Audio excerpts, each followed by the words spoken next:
Hello, everyone. Welcome again to the Dorky Dunkleosteus. I am your curator, Carla, and I'm so happy to have you here tonight. Tonight's episode's probably going to be a little shorter than usual, but that's because I have a really, really urgent message for you. Somebody has discovered a really terrifying new species of worm. In fact, it's huge. It has jaws, and it eats meat.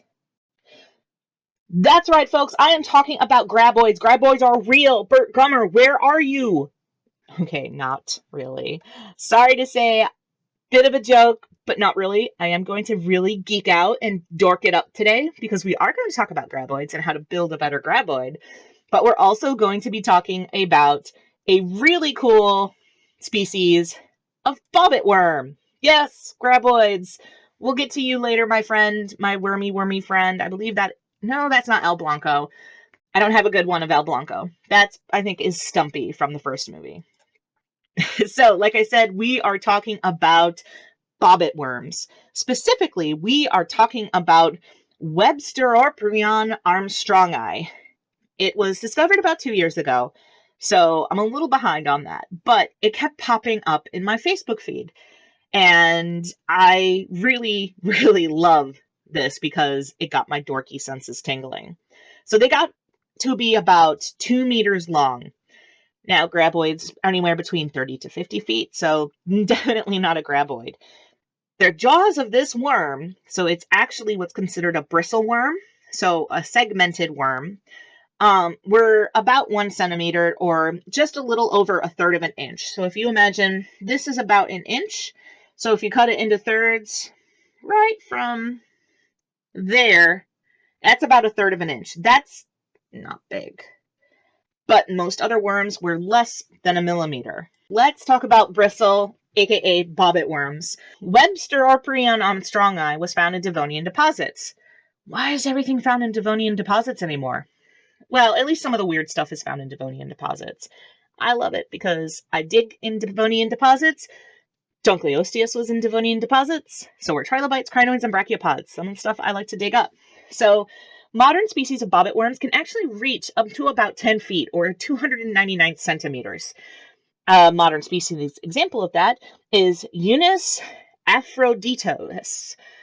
So why does that make armstrongi important? Again, it's the size of the jaws. Modern bobbit worms are rather narrow, even for their length. They're very, very narrow. They very rarely reach more than a couple of centimeters wide. So their jaws tend to be barely reaching a few millimeters. Armstrongi had that 1 centimeter long, wide jaw part. And that's what it looked like. We have a great scale there too. For a 1 millimeter, those are big, big jaws for a worm. And we have a live worm too. Well, a picture of a live worm. They're really quite pretty. They're rainbow death worms for fish. These guys actually burrow the majority of their length under deep ocean sediment. So these are oceanic creatures. They live at the bottom of the ocean. They're pretty common in the Atlantic Ocean. And they'll leave a couple centimeters out, and they'll just kind of wiggle around. They have anywhere between 5 and 6 antennae, depending on species. And of course, they have 2 eyes, and they'll just have their jaw open, just waiting for a fish to come by, and they cut it in half. And then they drag it into their burrow and eat it. So you could imagine something that's super tiny, maybe that wide, but still has enough power to cut a small fish in half. That's kind of terrifying. So let's bring the dork into the Dorky Dunkleosteus. How can you build a better graboid to reflect the insanity of a bobbit worm? Or rather, bring it into a more scientific light. And I love these movies. If you want to see the Tremor series, I recommend it. They're fun. They're horror comedy. They're not very gross. So I want to see, can we actually take a pretty solid movie monster and make it better? And by better, I mean more terrifying. Well, first, let's take a look at the graboid life cycle. So eggs are laid by the ass-blaster. The ass-blaster is the final phase of a graboid life cycle. These eggs, once they They can actually go dormant for quite a long time. Once they get warm, usually by either hot water or whatnot, they will hatch into dirt dragons or baby graboids. We can see a little picture of a dirt dragon. They look very different from the large graboids that we see in the movies. So I can almost consider them like an early stage caterpillar before it starts growing and shedding its skin repeatedly, and it becomes almost to the point of unrecognizable from the initial worm. Within about 3 months, dirt dragons grow into full-size graboids. Graboids, depending on the variety, can grow to 30 to 50 feet, and they have tongues. Actually, it's probably more appropriate to call them tentacles. At least they call them tentacles. They have 3 tongues per graboid, and they have a good 6-foot reach on them. So you're looking at anything from a 36-foot long creature, if the tongues are all the way out, to a 56-foot long creature. We'll get to the other varieties that are even more terrifying. After graboids have a lot to eat, they then hatch out 3 to 5 shriekers. Now, this kind of is weird because we see this in the second movie, Aftershocks, that these shriekers actually eat their way out of the graboid. That kind of reminds me more like spiders or wasps that lay their eggs in something, and then the creature, the babies, eat them way out. So I'm thinking it's probably something like that, only it's literally the mama that sacrifices their own life to bring about the next phase. Shriekers eat and multiply asexually, and then they eventually metamorphosize into ass blasters. Ass blasters, of course, then complete the cycle. This was all given in about, let's see, for 4 movies. The first 4 movies. We get, first one is the Graboids. Second movie, we are introduced to the Shriekers. And that's where they really differ. So Graboids are actually subterranean. They're blind, but they're not deaf. They hear very, very, very well. In fact, that's what we learn about them. The second movie, we're introduced to Shriekers. They have heat sensors, but they're also blind and deaf. Then we have ass blasters, like a shrieker, except, well, there's a reason they're called ass blasters. They actually create a chemical reaction within themselves, well, outside of their ass, when these 2 chemicals are mixed in the air, much like a bullet ant. And they create a small enough explosion, or I should say a big enough explosion, to actually take off and glide. Really interesting. Sorry if I spoiled anything, but you got to see the movies still, because there's 6 movies and a series, and there's a 7th movie being filmed and probably edited right now. Oh, and I will tell you, you will fall in love with a character named Burt Gummer. He is in every single movie. So how do we make these better? Well, let's go into a little bit more of their history. Graboids in the movie are from the Precambrian era. That makes them the oldest living life form on the planet. We find this out in the second movie. They asexually reproduce and multiply in the shrieker phase and lay eggs asexually in the ass blaster phase. There are 3 known species. There's the American species, which we see in the first couple of movies, the African species, which you see in the later movies, and the Arctic species we also see in the later movies. The Arctic species is more of a route from which the American and African species branched off from. American species is about the 30-foot.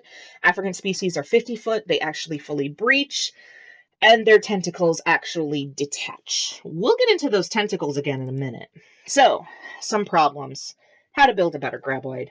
Official age is Precambrian. That does not make any sense. Nothing was that big in the Precambrian. Even at the very end of the Precambrian, we were only getting very small multicellular life forms, bacteria, some larger amoebas, nothing that big. It wasn't until the Cambrian that we really had that diversification, but even then, it was small. Where would we get the big stuff? Go to the Devonian. The Devonian has the large food items. 30-foot Dunkleosteus versus a 30-foot Graboid? That would hurt the Dunk. Sorry, Dennis, the Dunkleosteus, our mascot. Problems. Most life was in the ocean. Solution?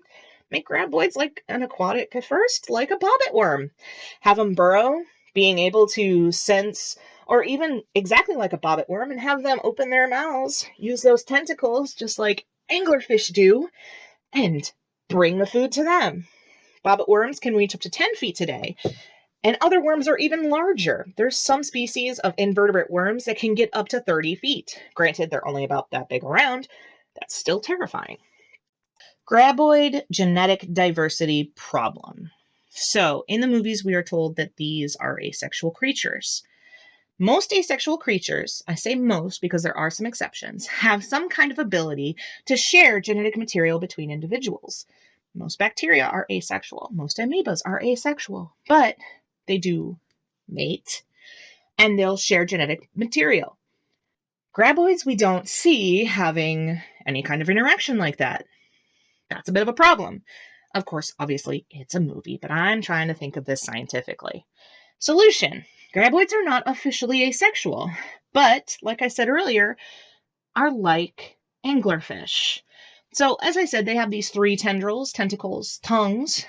What if, like an anglerfish male that's super, super tiny and attaches himself to the female and then dissolves most of his organs until he becomes just a pair of gonads, the male graboid acts exactly like that. And if you've got 3, say, ass blasters can lay a lot of eggs, say half of those become the smaller, more 6-foot-long worm-like males, highly sexually dimorphic, but that happens. They then, once the females become large enough and mature, because we don't actually see the dirt dragons having tentacles. No, we just see them leaping out and grabbing and burrowing down and eating. So they don't have tongues. Why? Because they're not sexually mature yet. So the females then present their mouths to males. Male maybe brings some kind of food item because they do have mouths and teeth and looks like a little bit of a esophagus. They bring a food item, impresses the female. Female says, all right. Male then attaches himself to the back of the throat and presents genetic diversity to the graboid. You get a couple more. Hey, awesome. That means even more genetic diversity. So, the African graboids have detachable tendrils, and they are seen being very independent and actually more interested in bringing food to the African graboid female, or the big guy, or big bitch, as she's known in one of the movies, than actually having the entire graboid then coming after. In fact, these tendrils actually will hold something down and then the female comes and chomps it. So that has to be something like that. Makes sense to me. So, good evidence that they could share genetic material between females, especially if they decide to, hey, there's a couple females, wander around, be pretty good, and then the males get to be protected inside the mouth of the female. How do you make that worm more terrifying? Pretty hard. They managed to in the 5th movie with the African variety, because it's very much more primal looking. The American version, the American variety, still kind of terrifying and apparently really stinks. Well, why not take a lesson from the bobbit worm? Make them look like that. They have those big wide jaws, bury most of them. I mean, you could still keep them being completely blind. I mean, the antennas could stay or go. Or you can just have the, in the mouth, like the tendrils. But also make them really kind of shiny and pretty. That'd be real, real cool. Make them look like a bobbit worm. Bobbit worms are kind of terrifying. So in conclusion, I love this movie. I love Graboids. I love bobbit worms. They terrify me. They're also really kind of gross looking. But hey, they're pretty cool. Tremors is an underappreciated movie series and television series. It only ran for a season on Sci-Fi. But you can watch them all on Netflix. Yes, I wish I was sponsored. Netflix, people who own Tremors, I will pimp you. Please. I love your movies. I really do. So, here are all of my references. If you do want another reference, which I will add, to watch a really funny video on bobbit worms, check out Z Frank. He will be in the description below along with the rest of the sources. If you want to check out and dive into the fun that is the Graboid and Tremors fandom. He has a really cool True Facts of the Bobbit Worm. Great series, really cool. I am inspired and in awe of him. And so, if you have any suggestions for next week's episode, please leave a comment down below. Hit that like button. I love seeing the likes. Hit the subscribe button so you can keep up to date with us. And also, ring-a-ling-ding-ding-ding that bell, because we will be going live next weekend for a gaming session. Most likely it'll be on a Saturday, maybe Friday, not too sure. Maybe I'll do Friday night. I think I've got everything set up now. Also, we do go upload videos every Monday at 9 a.m. so you can keep up to date for then, just in case I happen to be running late. Or maybe I miss an upload. I'm human. You never know. So, sorry, this is a little shorter than usual, but I wanted to kind of have some fun with today's episode. Talk about these really fascinating animals called bobbit worms or bristle worms, and share my love for a very underappreciated horror comedy series called Tremors. So, thank you, everybody. Have a great week. And remember, keep digging. Bye-bye.